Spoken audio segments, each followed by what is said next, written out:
Well, it's great to have all of you with us today for part 2 of a 5-part message series called #Struggles. We're talking about following Jesus in a selfie-centered world. If you missed last week, we talked about the big problem that we have. The more that we compare with others, the less content we are. Next week is honestly part 3 and part 5, I think, are my two favorite messages in this whole series. We're going to talk about authenticity because how is technology changing relationships?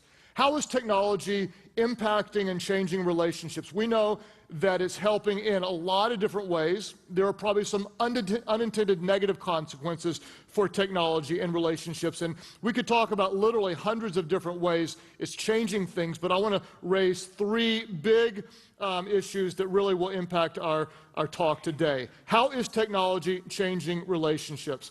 The first thing, if you're taking notes, is the term friend is evolving.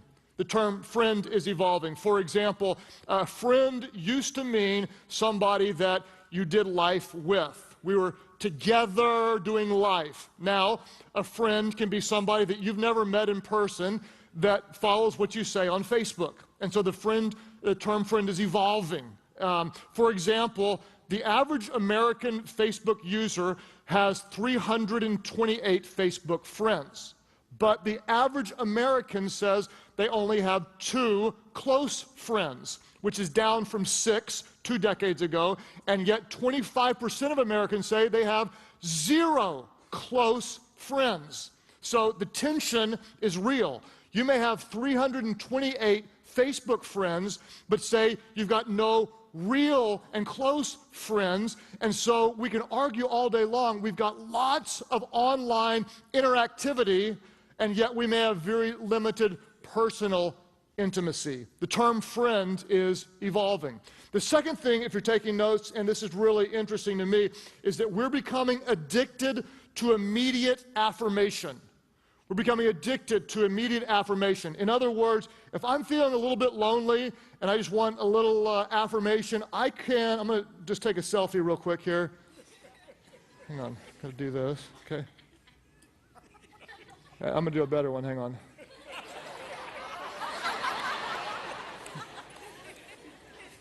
Oh yeah. Now, I could immediately, just right now, upload this to Instagram, and if I came back a minute later, I would have some likes. I may even have a comment. Oh, Pastor Craig, you look so good. I like that shirt. Where'd you get that? You know, you're rocking a new hairstyle, or whatever someone might say. I could get some immediate feedback. And what's happening is we're becoming addicted to this immediate feedback. In fact, scientists will tell you that it releases a chemical in our brain called dopamine, and we are becoming so addicted to that. What did they say? Did they like it? Who liked it? How many people liked it? Why didn't she like it? She never likes my pictures. I'm not going to like hers anymore. And we are addicted to this immediate feedback, okay?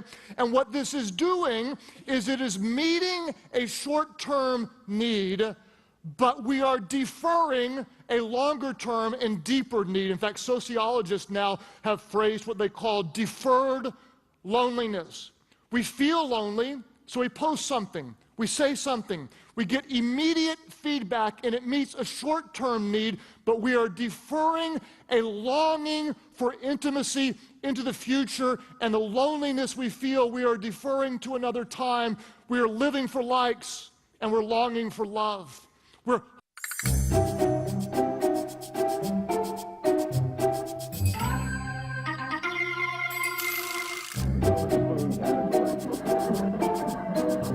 people who are not really steeped in the ways of culinary breakthroughs.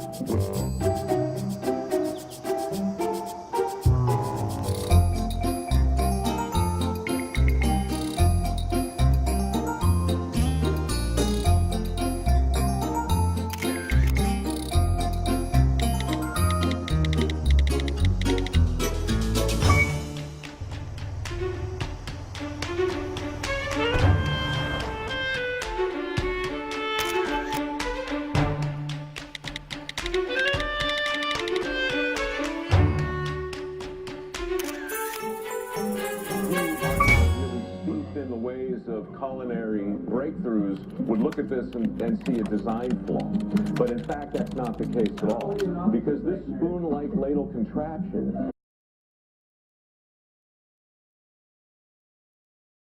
hooked on this instant gratification, and it's changing the way we do relationships.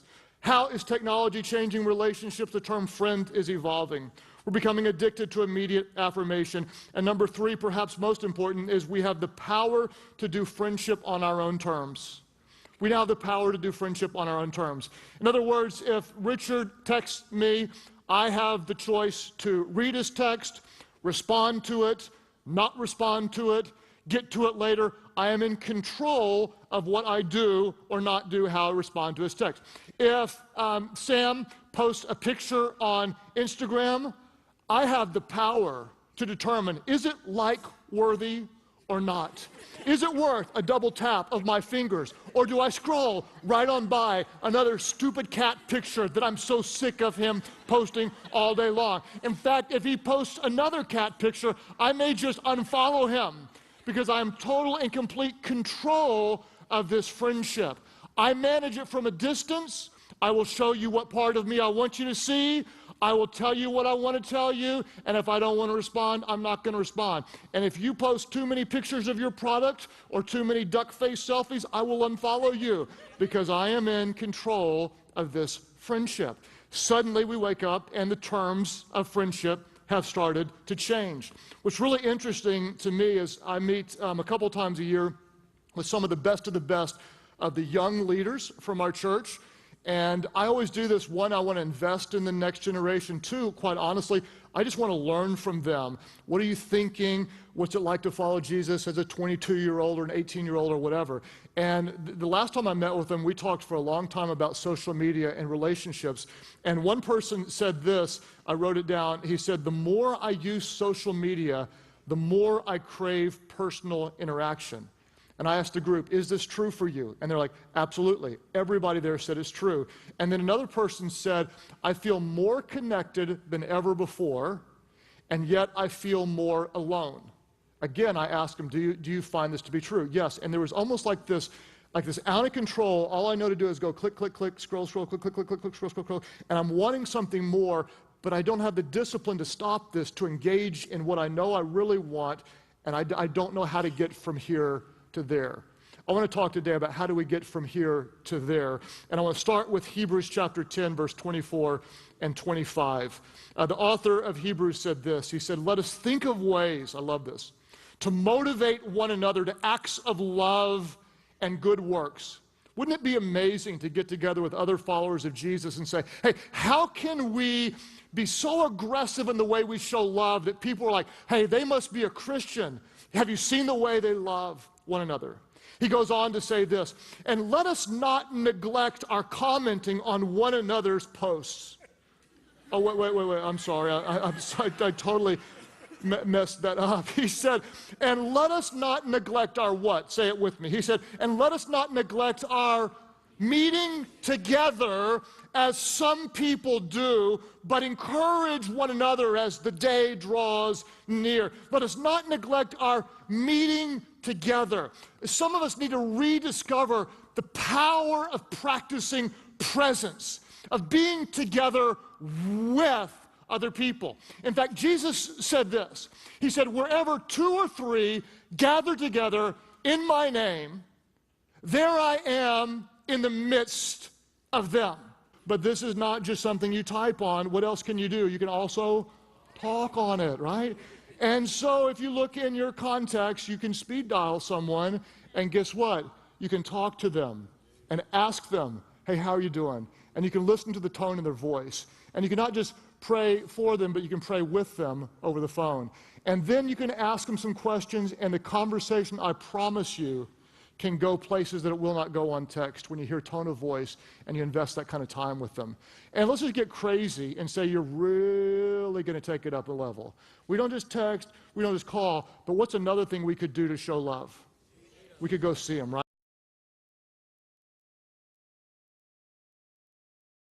Seen this? And probably all of you have done it. Go to a restaurant today, look around, and you will see a family of 4 or 5 all sitting there for a nice meal together. And what are they doing? All of them. Okay? The older ones are doing this. The younger ones are doing this. Right? That's what they're doing. They're all doing it. And you've been there before. I've seen it at my house. My teenage daughters, they invite their friends over, and they're so excited. And all these teenage girls sit around on the sofa, and what do? Oh, they do this. They are alone together.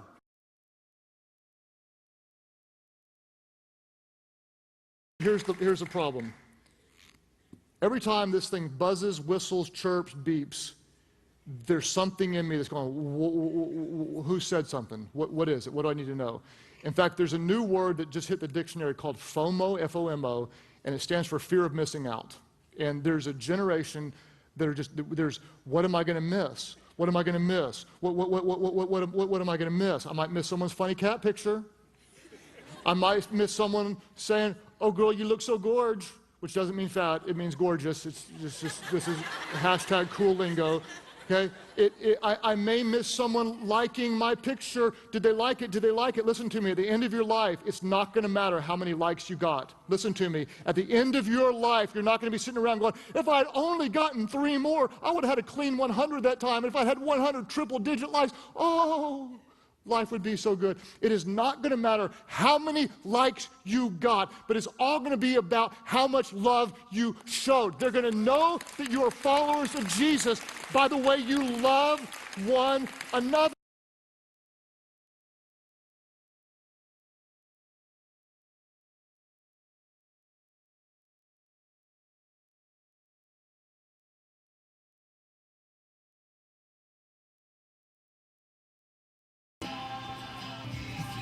I do. What are you talking about, honey?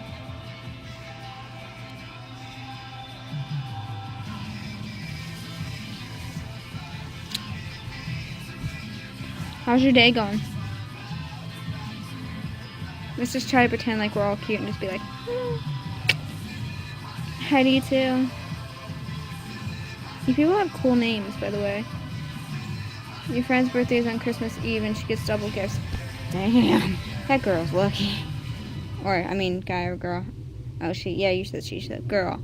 She's lucky. Thank you for becoming a fan. You're awesome. I'm in 4th place right now. Can anybody give me more likes or invite more people? Let's try to get this into 1st place. Your birthday is Boxing Day. Okay, I did not know that. That's cool too. Hi to you too. Hi. 224 fans. Thank you. You're awesome.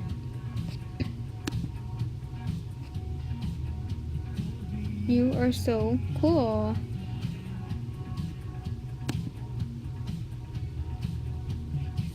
I see that. Thank you for inviting people. You get double gifts too. Man, you people lucky.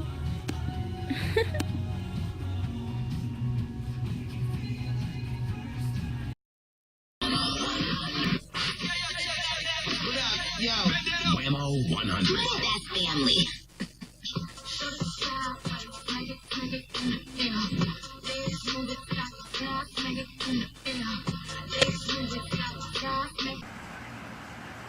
Oh, my thing's going so fast.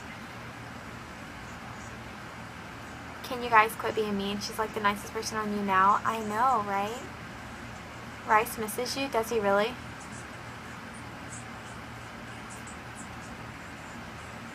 Does Rice really miss me right now? I doubt that. Yeah? Wait, Devin, are you the one that said he misses me?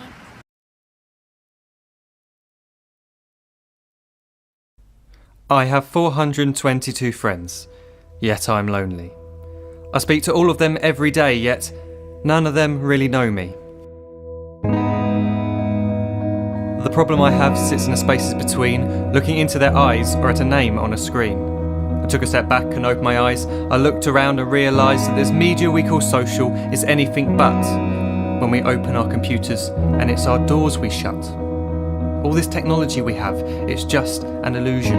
Community, companionship, a sense of inclusion. Yet when you step away from this device of delusion, you awaken to see a world of confusion. A world where we're slaves to the technology we mastered, where information gets sold by some rich, greedy bastard. A world of self-interest, self-image, self-promotion, where we all share our best bits but leave out the emotion. We're at our most happy with an experience we share, but is it the same if no one is there? Be there for your friends, and they'll be there too, but no one will be if a group message will do. We edit and exaggerate, crave adulation. We pretend not to notice the social isolation. We put our words into order until our lives are glistening. We don't even know if anyone is listening. Being alone isn't a problem. Let me just emphasise, if you read a book, paint a picture, or do some exercise, you're being productive and present, not reserved and recluse. You're being awake and attentive and putting your time to good use. So when you're in public and you start to feel alone, put your hands behind your head, step away from the phone. You don't need to stare at your menu or at your contact list. Just talk to one another. Learn to coexist. I can't stand to hear the silence of a busy commuter train where no one wants to talk through the fear of looking insane. We're becoming unsocial. It no longer satisfies to engage with one another and look into someone's eyes. We're surrounded by children who, since they were born, have watched us living like robots and think it's the norm. It's not very likely you'll make world's greatest dad if you can't entertain a child without using an iPad. When I was a child, I'd never be home. Be out with my friends on our bikes, we would roam. I'd wear holes in my trainers and graze up my knees. We'd build our own clubhouse high up in the trees. Now the park's so quiet it gives me a chill. See no children outside and the swings hanging still. There's no skipping, no hopscotch, no church and no steeple. We're a generation of idiots, smartphones and dumb people. So look up from your phone, shut down the display. Take in your surroundings, make the most of today. Just one real connection is all it can take to show you the difference that being there can make. Be there in the moment that she gives you the look that you remember forever as when love overtook. The time she first holds your hand or first kiss your lips. The time you first disagree but still love her to bits. The time you don't have to tell hundreds of what you've just done because you want to share this moment with just this one. The time you'll sell your computer so you can buy a ring for the girl of your dreams who is now the real thing. The time you want to start a family, and the moment when you first hold your little girl and get to fall in love again. The time she keeps you up at night and all you want is rest, and the time you wipe away the tears as your baby flees the nest. The time your baby girl returns with a boy for you to hold, and the time he calls you granddad and makes you feel real old. The time you take in all you've made just by giving life attention, and how you're glad you didn't waste it by looking down at some invention. The time you hold your wife's hand, sit down beside her bed, you tell her that you love her, lay a kiss upon her head. She then whispers to you quietly, as her heart gives a final beat, that she's lucky she got stopped by that lost boy in the street.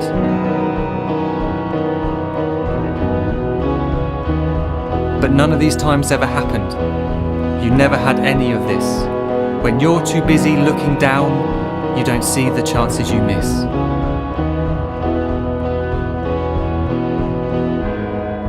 So look up from your phone, shut down those displays. We have a finite existence, a set number of days. Don't waste your life getting caught in the net, as when the end comes, nothing's worse than regret. I am guilty too of being part of this machine, this digital world we are heard but not seen, where we type as we talk and we read as we chat, where we spend hours together without making eye contact. So don't give in to a life where you follow the hype. Give people your love, don't give them your like. Disconnect from the need to be heard and defined. Go out into the world, leave distractions behind. Look up from your phone, shut down that display. Stop watching this video, live life the real way.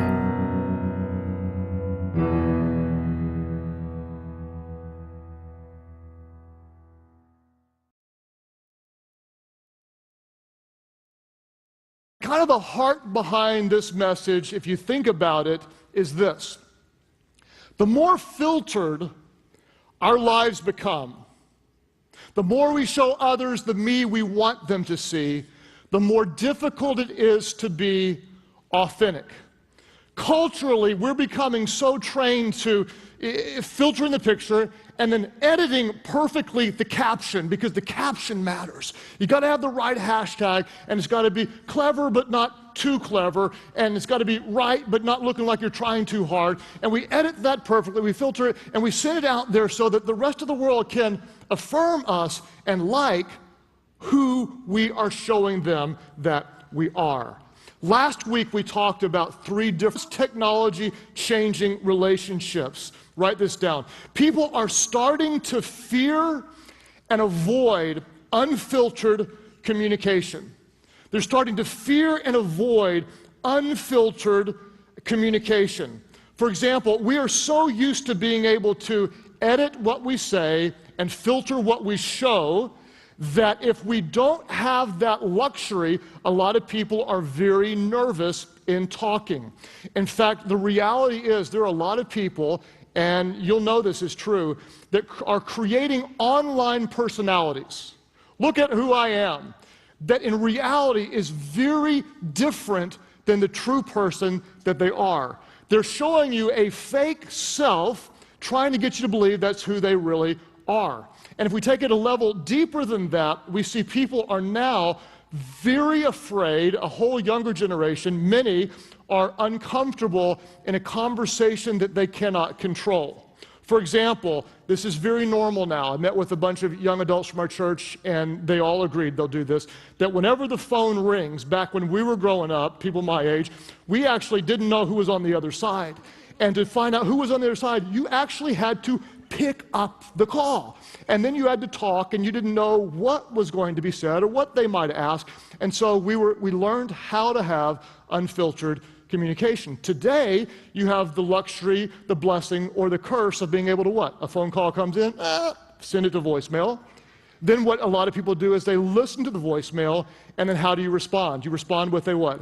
With a text, because you stay in control. You don't have to talk and not know where the conversation is going. In fact, I asked this same young group of students that I was meeting with from our church, how else does this impact you? And one girl said, I'm so nervous to talk on the phone that what I'll do is I'll script out what I'm going to say before I call somebody. And so I just asked curiously, what type of phone conversation would you script? And she said, like if I'm calling to order a pizza, I'm going to write down how I'm going to say hello and what I'm going to say because I'm that nervous. Now, don't be shocked, because this is very, very normal with a generation that hasn't been exposed to learning how to communicate in an unfiltered way. I asked the group, about 25 students, so how many of you would actually script down a phone call for something like ordering a pizza? And about 75% of them raise their hands, because what we have now is a group of people so used to being in control of the conversation that to be out of control is actually unsettling for a lot of people. My kids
เขาจะได้อะไร ถ้าเขาทำแบบนี้ทุกวัน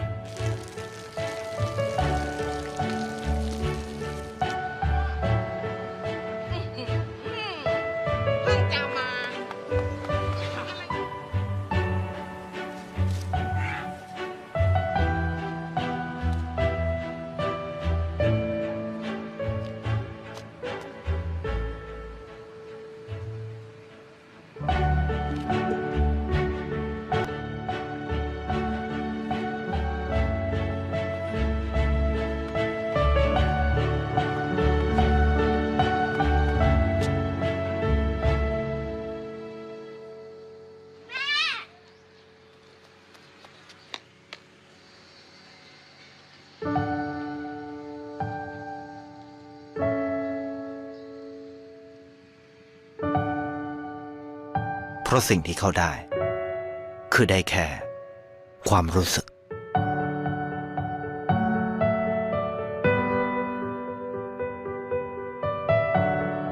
ได้เห็นความสุข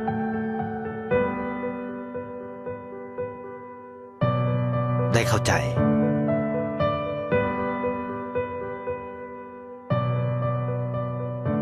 ได้ความรัก ได้ในสิ่งที่เงินซื้อไม่ได้ ได้โลกที่สวยงามกว่าเดิม